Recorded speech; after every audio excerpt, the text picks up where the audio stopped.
Less than 2 weeks to the APC National Convention, Governor Yaya Bello insists on zoning to North Central and plans towards the February 26th convention heat up.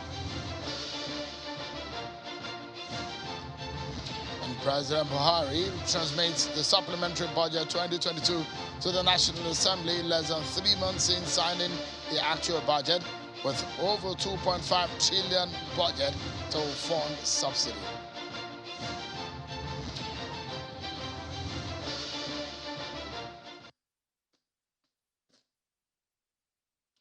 Hello, everyone. Welcome to the program. This is Politics Today, live on Channels Television. I'm Sean Kimbalo in Abuja. We continue with our countdown on the anticipation of President Buhari's assent to the electoral bill. It is now 15 days since the National Assembly re-amended, passed, and again transmitted the electoral bill to President Buhari for his assent. This comes after he has first rejected it, but he told Channel Television exclusively that he will sign the bill should the National Assembly fix all the gray areas he pointed out to them, and so the nation now awaits the president's assent and hoping that he will keep to his promise of signing the bill.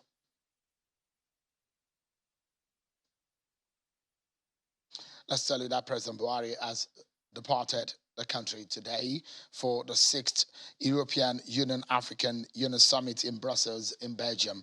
The summit, which holds from the 17th of February to the 18th of February 2022, will have the participants deliberate on themes currently affecting the world.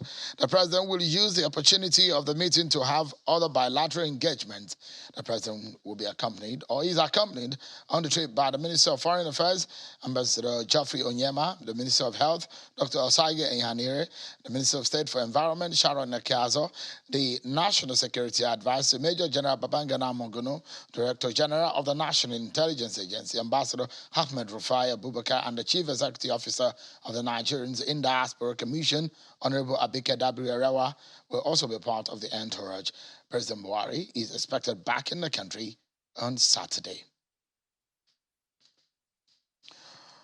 As the president was preparing to leave the country, his letter that he transmitted to the National Assembly was being read in both chambers, and it's about the supplementary budget 2022. In the amendment proposal, the president earmarked the sum of 2.557 trillion for fuel subsidy. The amendment proposal is contained in a 6-page letter sent to the House on Tuesday. Today, in the letter, President Buhari is asking the National Assembly to approve the sum of 2.557 trillion supplementary budget for petrol subsidy from July to December 2022. The Senate President Hamid Lawan and Speaker of the House of Representatives Femi Gbajabiamila read the letters in their respective chambers. Well, it's now time for us to serve you with some of your political roundup stories.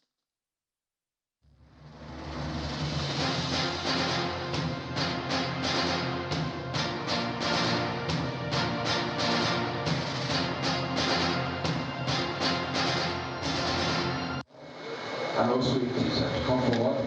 The federal government has launched the National Emergency Medical and Ambulance System, NEMSAS, to address challenges associated with out-of-pocket spending for health emergencies and reduce fatalities. Speaking at the launch in Abuja, the Minister of Health, Dr. Osagie Ehanire, notes that the program, which is being piloted in the Federal Capital Territory, will leverage on the 5% provision of the National Healthcare Fund. The scheme intends to attend to medical emergencies of citizens by dialing the special code 112 managed by the Nigeria Communication Commission, NCC. This NEMSAS program is a missing link that strengthens the national health system by filling the gap of poor physical and financial access. President Muhammadu Buhari will grant scholarships up to doctorate level to 3 young Nigerians who emerged the best in the final exams of the 774 Young Nigeria Scientists Presidential Award for 2022. Minister of Science, Technology and Innovation, Dr. Ben Ayade, disclosed this at the 2022 edition of the 774 Young Nigerian Scientists Presidential Award in Abuja. Gombe State emerged winner of the Presidential Award through their representative, Mrs. Miriam Mugumbayo. She was also the best in physics, chemistry and mathematics. So that the first degree, the second degree, the third degree, the federal government will take care. Several communities from Ovia Northeast local government area, numbering about 14, have decried what they describe as incessant harassment and threat to their lives by herders operating in their area. The group, which staged a protest to the Edo State government house in Benin City, the Edo State capital, appealed to the state governor, Godwin Obaseki, to look into their plight and deal with the situation.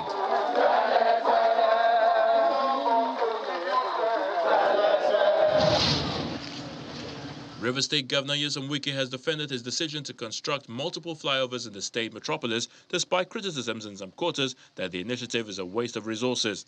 Governor Wike, who spoke during an inspection of some flyover projects being constructed in Port Harcourt, says his administration adopted the initiative to address the chaotic traffic situation being experienced in the state capital. He says some of the flyovers are likely to be completed and delivered to the state government by the end of this month, while the 10th flyover, which was recently approved by the State Executive Council, may be flagged off for construction within the next 2 weeks. The federal government and members of the Academic Staff Union of Universities, ASU, have been called upon to look at the likely bigger consequences of the constant strike action and resolve to find lasting solutions to the university crisis. The Director General of the Michael Imodu Labour Institute for Labour Studies and the former Labour leader, Issa Remo, gave the advice in an interview. He notes that children of the poor will be affected if the strike becomes reality, as the rich will find alternatives. The children of the rich will be going to school, who can go to private university.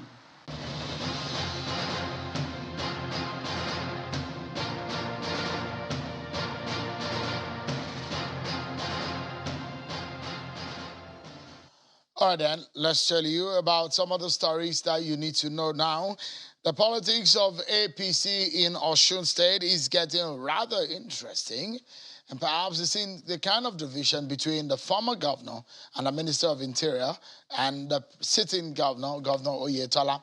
Well, we've seen this division from several years back, but now it's obvious as they prepare for an election and the primaries of the party.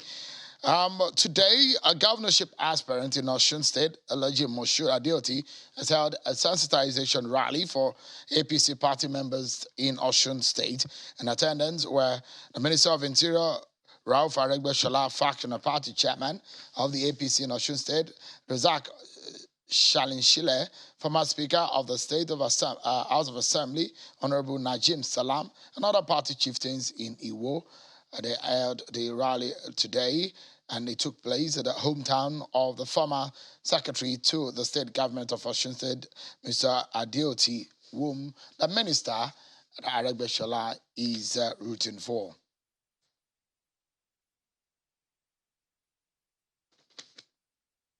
Let's go to the presidential villa and some of the activities which happened today. First and foremost, the governor of Kogi State, Yaya Bello, says the North Central region of the country is more deserving of the presidency of this country in 2023 than the Southeast region. He made the assertion after a visit to President Buhari at the State House in Abuja. Take a listen to Governor Yaya Bello.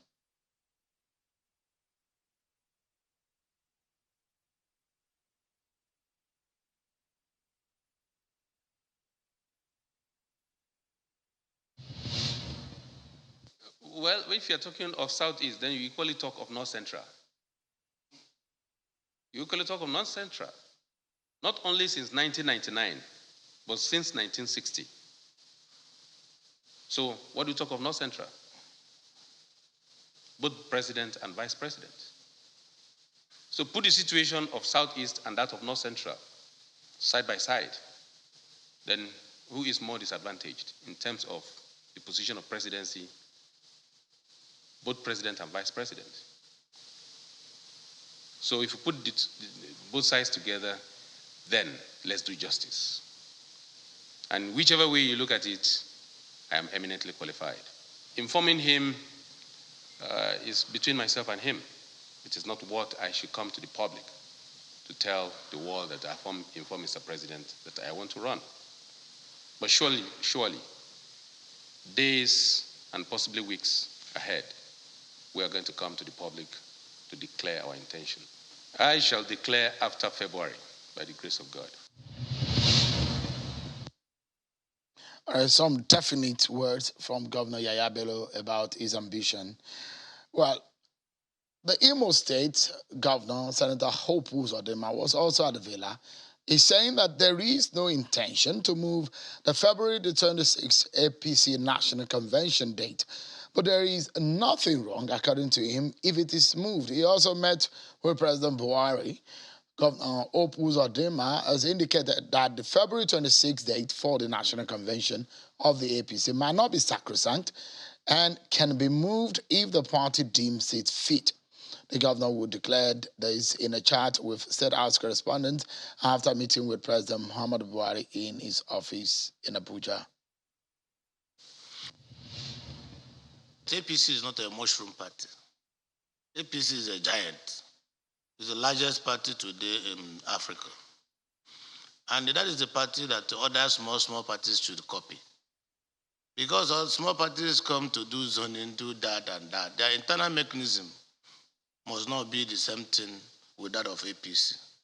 APC is already the party on ground that owns the federal government of Nigeria and other state governments, up to 21 state governments.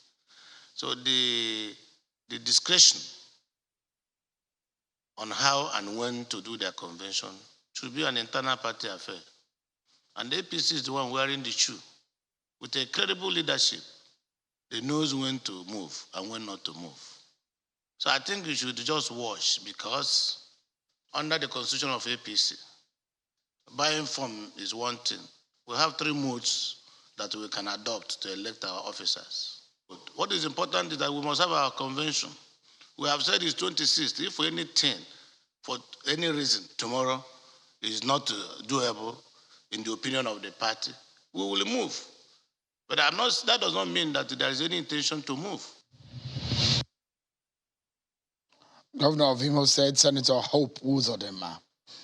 Meanwhile, President Buhari has put off a meeting with governors of the APC, which was expected to hold today. It is believed that the meeting is not unconnected with matters concerning the APC upcoming national convention fixed for the 26th of February 2022. And some of the state governors, including the chairman of the Nigeria Governors Forum and governor of Ekiti State, Governor Kayode Fayemi, the chairman of the Northern Governors Forum and the governor of Plateau State, Simon Lalong, Governor Ben Ayade of Cross River State, Governor Nasir El-Rufai of Kaduna State, and Imo State Governor Hope Uzodinma, and that of Kogi State Yaya Bello, which all of them were seen arriving at the villa earlier this afternoon. The meeting with the president, which was not originally publicized, but appears to have been cancelled with no reason offered. Well, then, there must be a reason behind it. Of course, now the president has traveled. Now, it's just about, I'm not sure it's up to 2 weeks now from today, that the APC will hold its national convention precisely on the 26th of February 2022. There are talks that the committee and the names of those who will do what and all that would have been released since yesterday, but nothing has been heard in respect of that. The meeting with the president and the governors, what was it supposed to be? Tonight, let's speak with one of the governors who was supposed to meet with President Buhari today. He's the governor of Cross River State, who also wants to be Nigeria's next president. The governor of Cross River State, Professor Ben Ayade, joins us now from his residence here in Abuja. Thank you so much, Your Excellency, Governor Ben Ayade, for joining us tonight on the program. Let's begin with that meeting that did not hold. What happened? What are the reasons why that meeting was called off? Well, obviously, there was a need for the president to travel. And so we had to wait for him to come back. And he'll be back by Saturday. Okay, so what was the agenda of the meeting, Governor? That's it. It was actually supposed to be a very special meeting with the president. And the agenda is dynamic. And I don't think it's my duty to actually explain the full details of the intent of the meeting. But sincerely, it's a high-level meeting at the level of the leadership of APC. But can we get an idea of maybe it's about a convention or it's about the issue of the zoning? Because I know members and leaders of the party have are divided over these issues. First and foremost, can you tell us that maybe it's around the issues surrounding the convention or it's about zoning? Well, it may be both, but the president has the final say because we have a structured leadership. I think it is in the spirit of allowing room for further discussions and deliberations that there was a deliberate shift of this meeting. But I think there's an internal mechanism that governors and other stakeholders of the party are actually meeting to see that by the time the president is back to take that meeting, we would have an effortless reconciliation of any challenges if we do have. So can you confirm to us tonight that there are moves by leaders of the party to shift the date of the convention? Well, the president have said the convention would hold. Again, like Senator Hope Uzodimma said, if it becomes imperative that there has to be a little shift, then it's allowed, particularly when it's within the ambit of the law. But as of today, I have no indications that that will happen. But the president will come back at that meeting that we are going to hold with cement all these concerns. But don't forget, APC is a very gargantuous party. Definitely every little issue is being dramatized beyond proportion.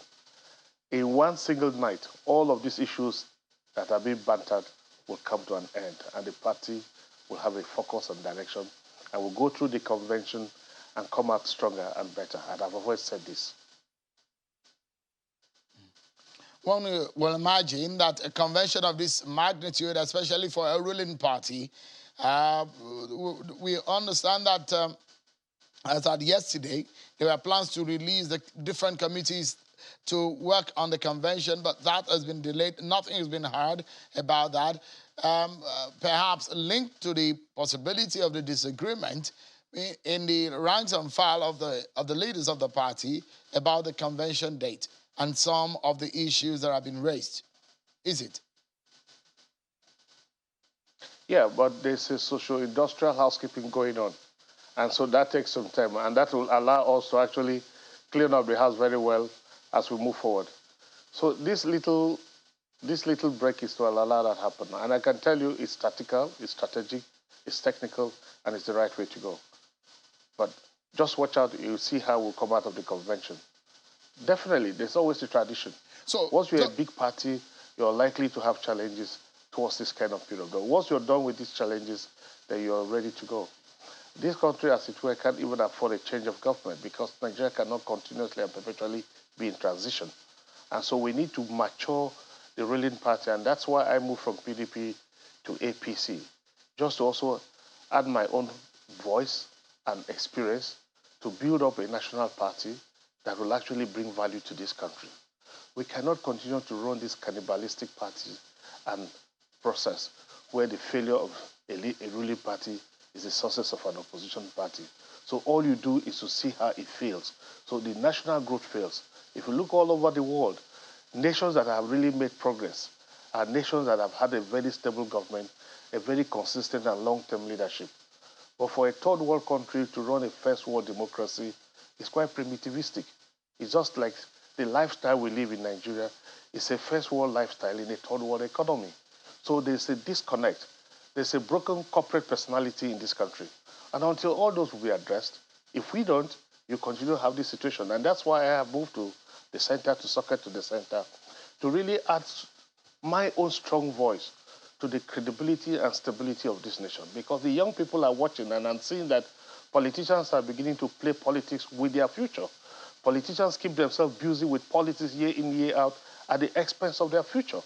And so if we don't do something, it gets to a time they say, look, sorry, we've got to take over our country, and that's the beginning of civil unrest. Those who have to see beyond the divisions of party lines and look at Nigeria as a nation. We have to do that. Honestly, that's the way to go. Just look at the newspapers. Just go to the internet. Everything you read about Nigeria is war. It's this person has poured acid on this one has kidnapped or has killed. How would you call any investor to come to a country like that when we use our own mouth, our own print media, our newspaper to demarket the country? I think sometimes I shoulder with pain, and I would just really wonder if this is really the way to go as a nation, particularly when Nigeria represents the growth, the future, and the direction of the black man in the world. So if you look at what is happening in your party, those whom you will call the pessimists, who had thought that your party, according to them, criticized your party, that is a bit not organized, and as a ruling party, not being able to put its act together. You coming from the PDP governor, you might be wondering that things perhaps, based on what the PDP will criticize your party for, that maybe they handle things better. Are you disappointed about some of the things that you have found that are not properly put together? Well, I'm not disappointed. When you're dealing with a party that is in control of federal and predominantly almost 60% of the states, as it were, you are bound to have these kind of challenges. But they are just normal in politics. They are just routine. They will come to pass. And that's what I think. There's nothing extraordinary. The day President sits with us and give a direction, all of us will align. This is happening because Mr. President wants to be a father. I want to hear all shades of opinion. He's listening to everybody. Everybody has access to him as governor and at leadership level. But ultimately, when the food densification occurs, he will give a marching order. We will all align, and peace will come. And we'll go in as one united party and just march out through the process. I know that's the way it will go. So give us a sense of what you make of what Governor Yaya Bello said today, that the North Central is marginalized as far as the rotation of power is concerned in the country. And he gave a history of 1960 to date and how the North Central has not really benefited as far as the leadership, democratic leadership is concerned in this country. In fact, he said that the North Central is more deserving of the presidency than the Southeast region. If that argument is tenable for you, then it may have ruled someone like you out in terms of qualification in the light of rotation. What do you make of what your colleague Governor Yaya Bello said today at the Villa? Well, that's why we're a party. That's why we are coming together to discuss. So if you look at my colleague's analysis, he has a point. The North Central has indeed been, it's not had its own fair share of the seat. Unfortunately, the people from the South will be looking at it as an issue of rotation between North and South. So the North, when it's the turn of the North has also recognized the fact that the North Central needs to have a go at the office. So I want to support Yaya Bello, that he has a point. Incidentally, the South will also be looking at it like, well, the North Central is in the North. So let the North Central has its own fair share within the size and the pocket that is provided for the North. So I think for me, my ambition is not defined essentially by zoning. I believe in zoning because we are a very ethnically divided nation. And so I think it will be very insensitive to refuse to customize democracy to reflect our ethnic affinities. However, as a governor from Cross River State, from the South-South, I believe that we need this strong statement that Nigeria, making progress and moving forward, would also try to look at the values in a small office and small allocations we have received as a government and try to look at what we have put down. So when you do progressive footfalls of what we have done, then the economic footprint of our handwork should also be a part of the discussion, even as we table zoning. So I come back quickly to the issue of the zoning, the presidency, and 2023, to perhaps the manner in which the party is handling things. And you have said that when the president speaks, he will give direction. Was that the meeting? Was it supposed to help the party decide on issue of consensus? Is that being put into consideration, especially for the leadership position in the APC? Oh, definitely, definitely. When you meet with Mr. President, you're meeting with the final authority. You can't come out from there with issues hanging. So definitely all of these issues were supposed to have come up. But again, I cannot just completely speak about the entire provisions of what was supposed to be discussed today. And again, the president has some of his own issues and considerations, some things which are still within his chest, which would only have come out if the meeting have held. And basically, that's why I came into Abuja. But let me say it again and again. This country has to remain united. We have to be strong and united. And there are certain things that underpin the unity of a nation. Fairness, equity, and just being sensitive and providing a shoulder for your weaker brother to lean on. This country must recognize the fact that when there's injustice, when there's a consistent oppression of one group over the other, it can only take a while, never forever. One day, it will reach its maximum carrying capacity and things will start falling apart. So to avoid that, the president understands that clearly. And that's why he's taking his time. He has to hear everybody before he comes up with a final decision. And if you know Mr. President, he would take the path of righteousness. He would take the path that is just. He's known for his decency. So I supplicate for clemency. I supplicate for understanding by all party faithfuls that we must all stay and wait on the president. If he's gathering a lot of information, and that will help him in the decision-making process. And we're joining him. He's not taking decision for us. He's taking decision with us. And that's what he's known for. So let's wait for the meeting. Don't just get worried. I don't feel frightened about the challenges of APC, as it were. Remember, I crossed from another party to this party, so I'll be pussyfooting as not pacing. I won't go aggressively because I don't want to actually collide with anybody. I also don't want to overtake. I want to follow the process with a respectable distance. And that's why I'm very calculative, even in the choose and choice of my words. So, to get it right, all decisions relating to who becomes the national chairman of the party and the way to go for the party, whether or not the party is going to change the date of the convention, lies solely in the hands of President Buhari. And that is when it comes back before he makes that decision. It lies solely with the president and the governors and other key stakeholders. That master meeting will unlock all this and open a vista of peace and creating a very harmonious and commodious atmosphere for APC to hold her convention. And I know that will happen. So let's get it right, Professor Ayade.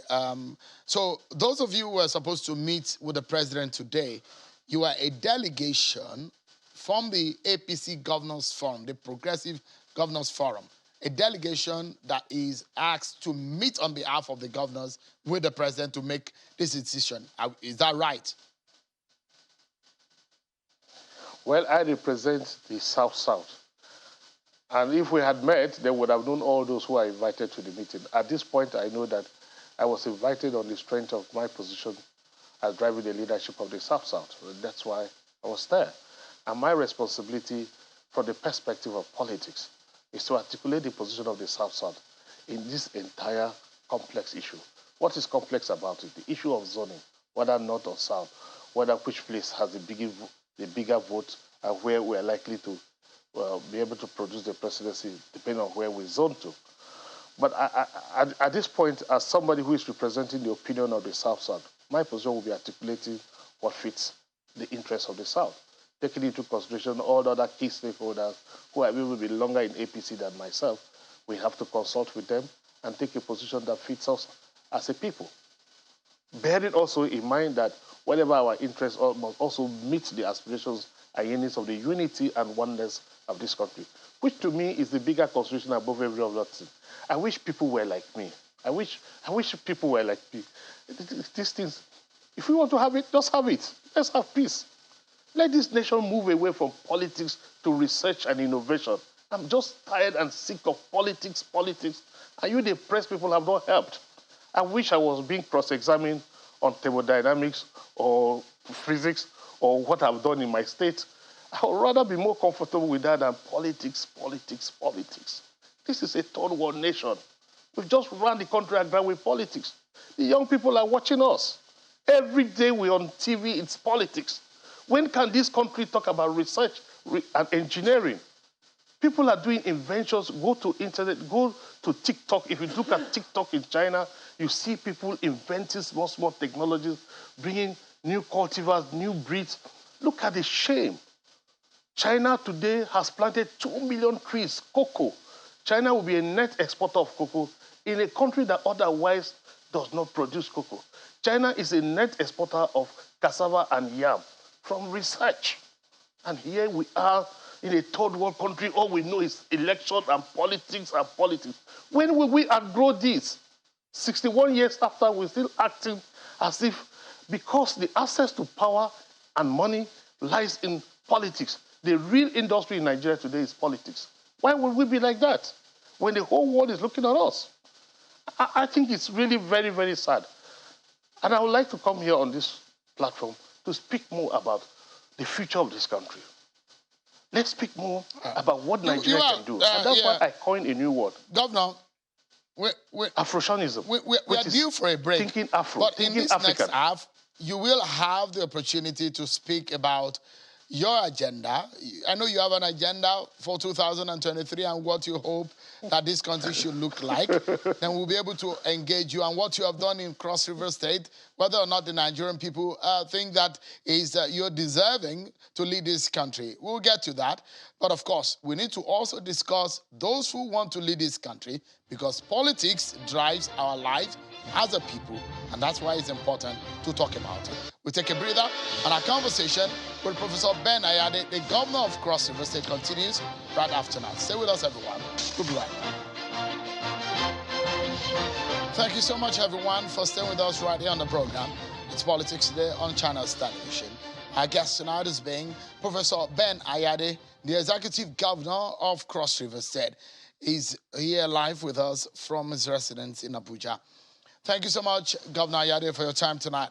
Let's get to the other part of this conversation, and that's to do with your ambition. You've said in the past few days that you want to be Nigeria's president.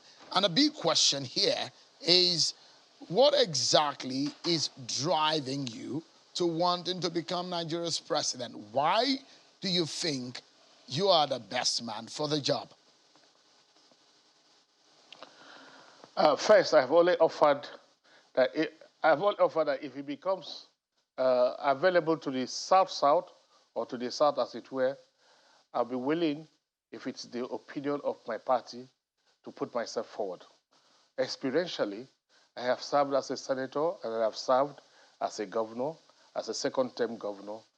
I'm equipped with sufficient experience to navigate the challenges of the Nigerian political economy, based on my experience, to be able to bring and usher in a new corridor of hope and prosperity for this country.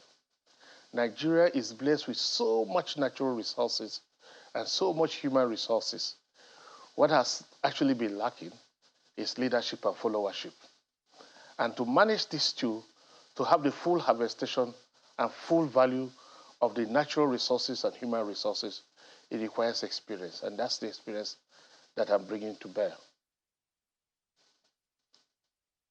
Great. So let's talk about some of the experience that you're talking about. First and foremost, you asked for a cross-examination. We don't cross-examine on the program, but we'll try to go through with you with some of the things that you've done and perhaps look at what you're capable of doing. Let's look at your record on the issue of rule of law and the sensitivity to the freedom of speech and that of expression in your state. There are clamor to lift the ban on the activities of civil society organization, and there are allegations of those who have spoken and they have found themselves behind bars in your state because of their voices of dissent.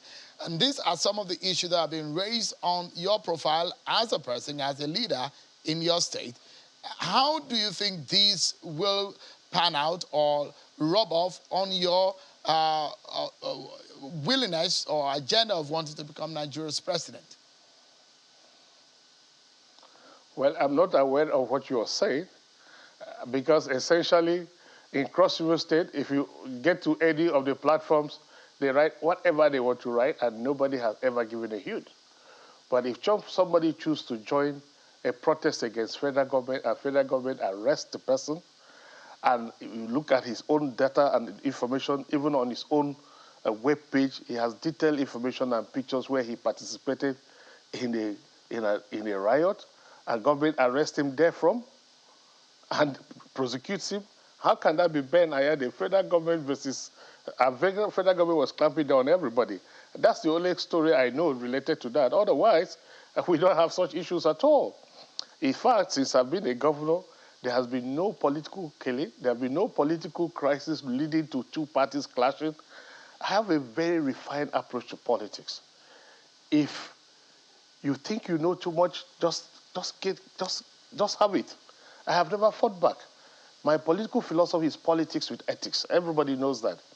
And I believe in the overplus of kindness to an enemy. Indeed, I practice reverse vengeance.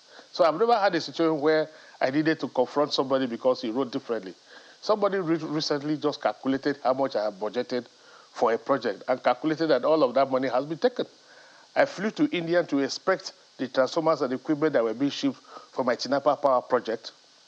And somebody said I took money to go and hide in India. Somebody said all sorts of social media story. How can you follow those kind of cheap story I want to follow up? No. I have risen above that. And don't forget, any of your critics is below you, is completely beneath you. What you must also know is that a governor comes under extreme persecution. And in a relationship between two unequal partners, the stronger partner is always seen as the aggressor. And that's reality. But the truth is that the reverse sometimes is the case. And that's the case of Cross River State. How could somebody publish a very damaging article about your major project, which will bring a lot of vista to your state, just because it's politics? But you've got nothing to do. You just walk past, get focused. So there's nobody that has been persecuted in Cross River State. The only case that I know close to that is a situation where there was a protest, this Sawaris protest, and these guys participated and agreed that they did. And federal government arrested them in the venue. And it has nothing to do with me at all. So there is no persecution of dissenting voice at all. Indeed, criticism is my tonic. The way you say it's impossible, that's when I'm excited to prove to you that it's possible. Without criticism, you will not even be so serious-minded about certain projects. Indeed, to be fair, I've benefited from such criticisms. The Obudujama Hospital, which is the best hospital in Nigeria that will open in March, is a product of criticism. When somebody said, where will I ever get money to build such a hospital that I have so designed? But today it's a reality. Without that criticism, perhaps I may not have had the courage. Just like the Obudu International Airport I'm building at this point. And the criticism says that I'm just trying to do land grabbing. I can never build an airport. We are 60% completion without money, using intellectual money. That's the excitement. So you need criticism in any system to be able to make it work, but not atavistic, primitivistic, negativistic, wicked criticism intended to destroy. Real criticism brings value. But the illiterate of the 21st century criticize for the pleasure of it. A modern illiterate is the man who criticizes anything he doesn't believe. The world has moved to value addition. So you don't criticize, try to add value. And that's where we are. It takes time for people to understand this. All right. So let's, because we have a long list of issues that we'd like you to respond to. One of which is the Tinapa project. I know that dates back from when former Governor Donald Duke was in office. He was seen as perhaps one of the finest or the most creative ideas that have come out of this sub-Saharan Africa as to how the entertainment and the creative industry will thrive, especially in Calabar. Can you give us an idea of what is left of that project? Let me ask you, what is Tinapa? Because you have to understand what is there before you depend on newspapers and have a wrong impression of what Tinapa is. What is Tinapa?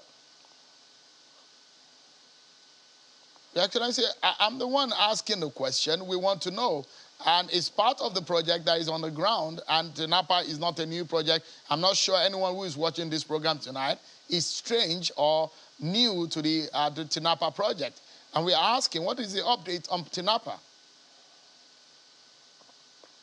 Well, let me tell you, what is in Tinapa is a hotel, a studio, and 4 warehouses. That is Tinapa. And a swimming pool.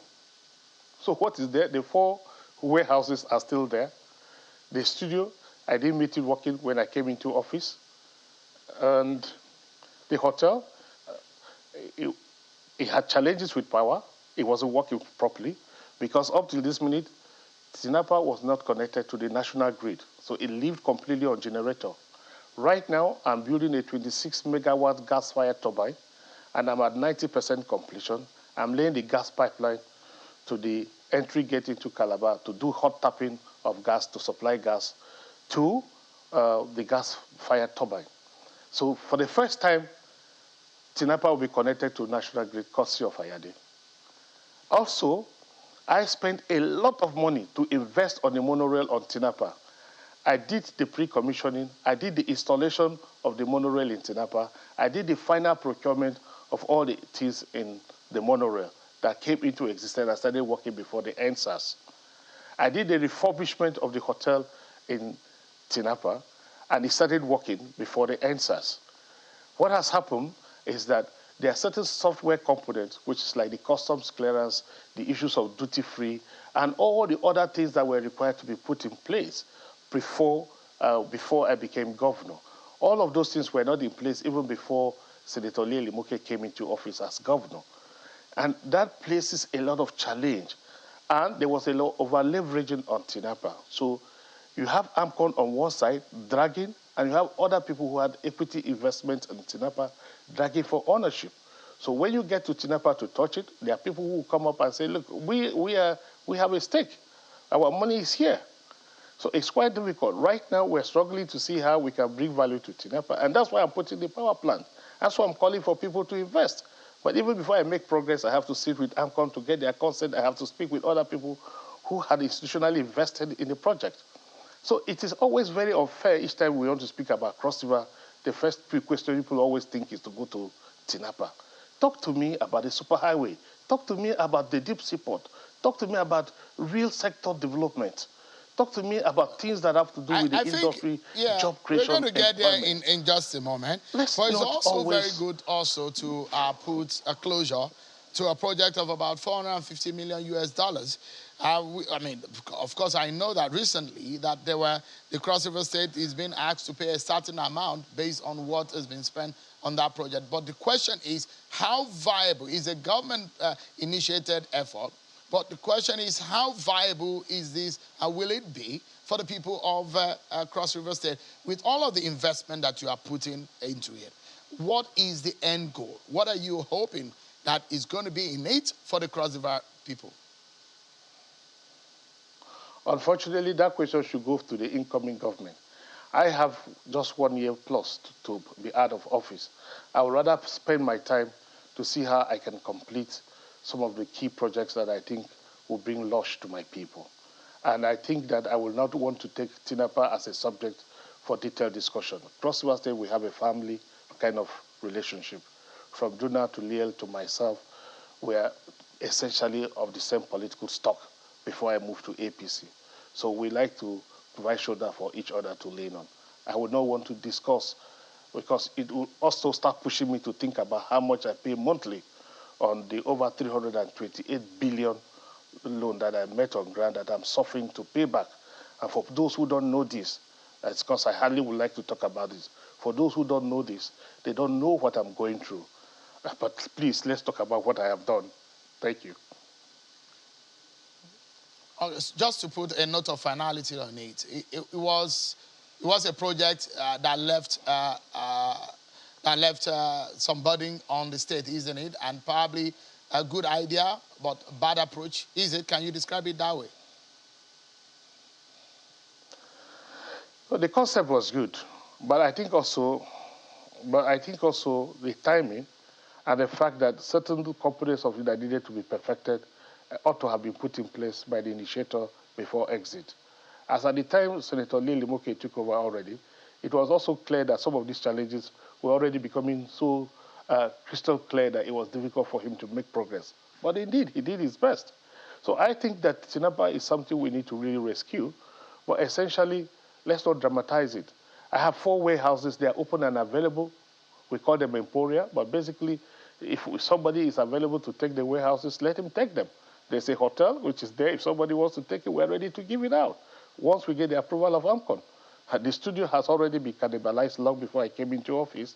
So I don't know what is Tinapa story. Each time I go on break, you talk about Tinapa. Please, let's stop talking about Tinapa.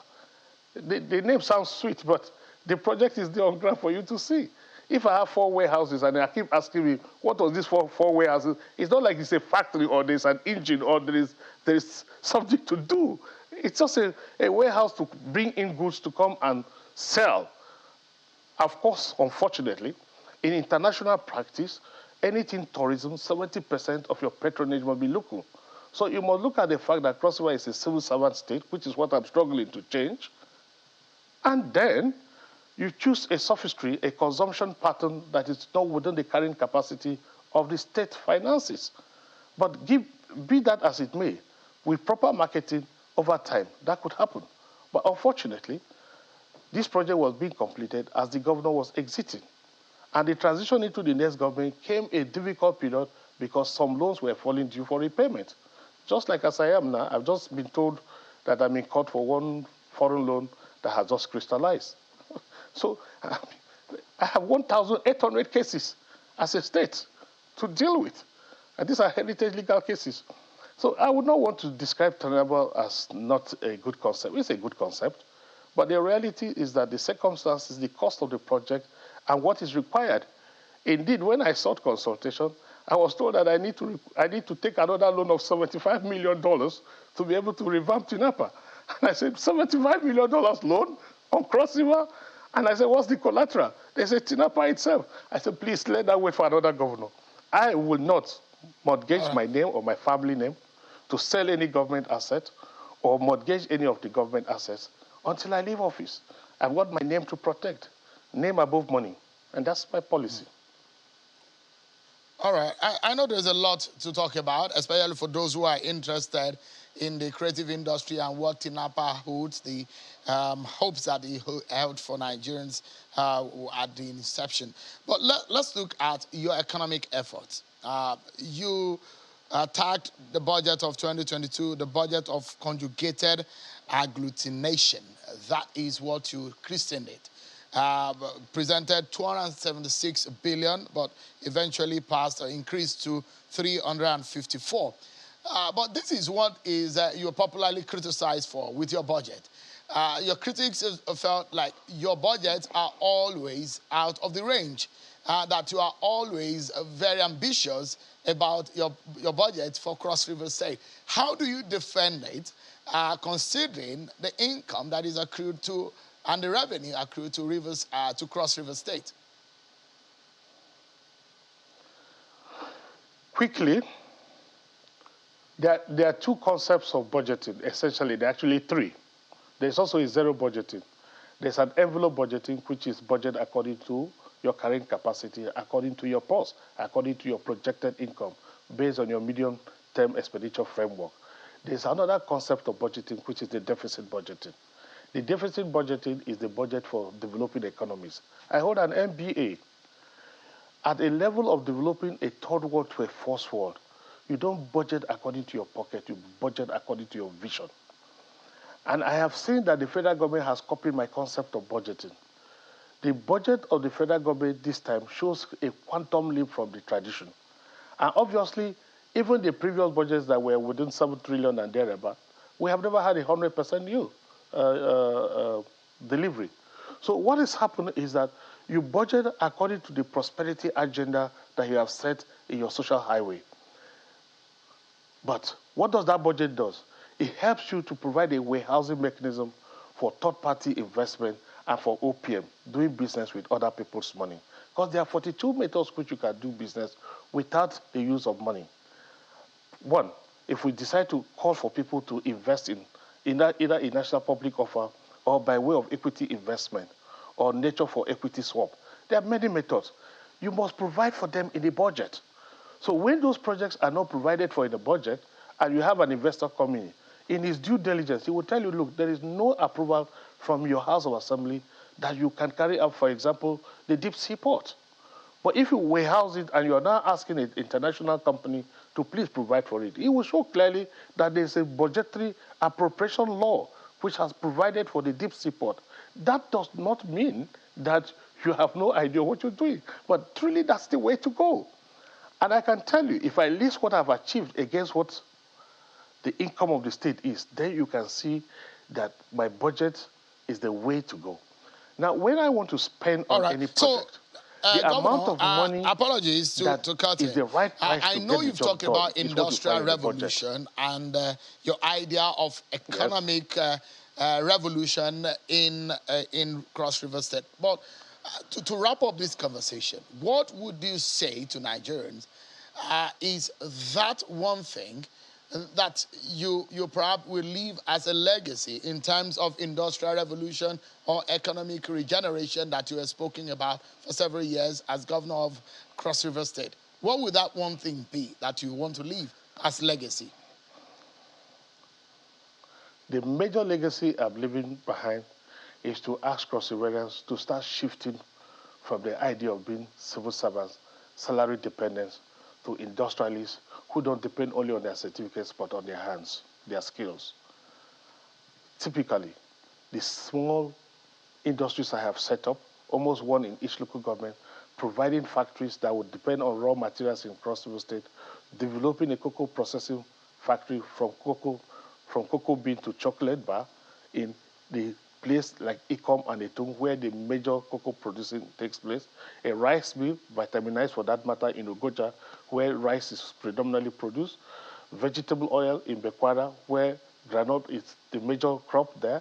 Those processes leading to new revolution where young people are beginning to return to farms and beginning to own 2-3 hectares and now contributing as raw material feedstock to my industries, believing in themselves, coming out of all this social crisis, and now thinking of being employers of labor instead of being employees. This is the major thing I've left behind. Governor, we're out of time and we need to leave it at that. But I must sincerely thank you tonight for your thoughts and some of the reactions that you're giving to some of the issues we've raised tonight. Thank you so much for the conversation. Governor Ben Ayade of Cross River State. It's a pleasure having you tonight. Thank you. Thank you. That's our show for today, everyone. Many thanks for watching. I'm Sean Kimale. Bye-bye.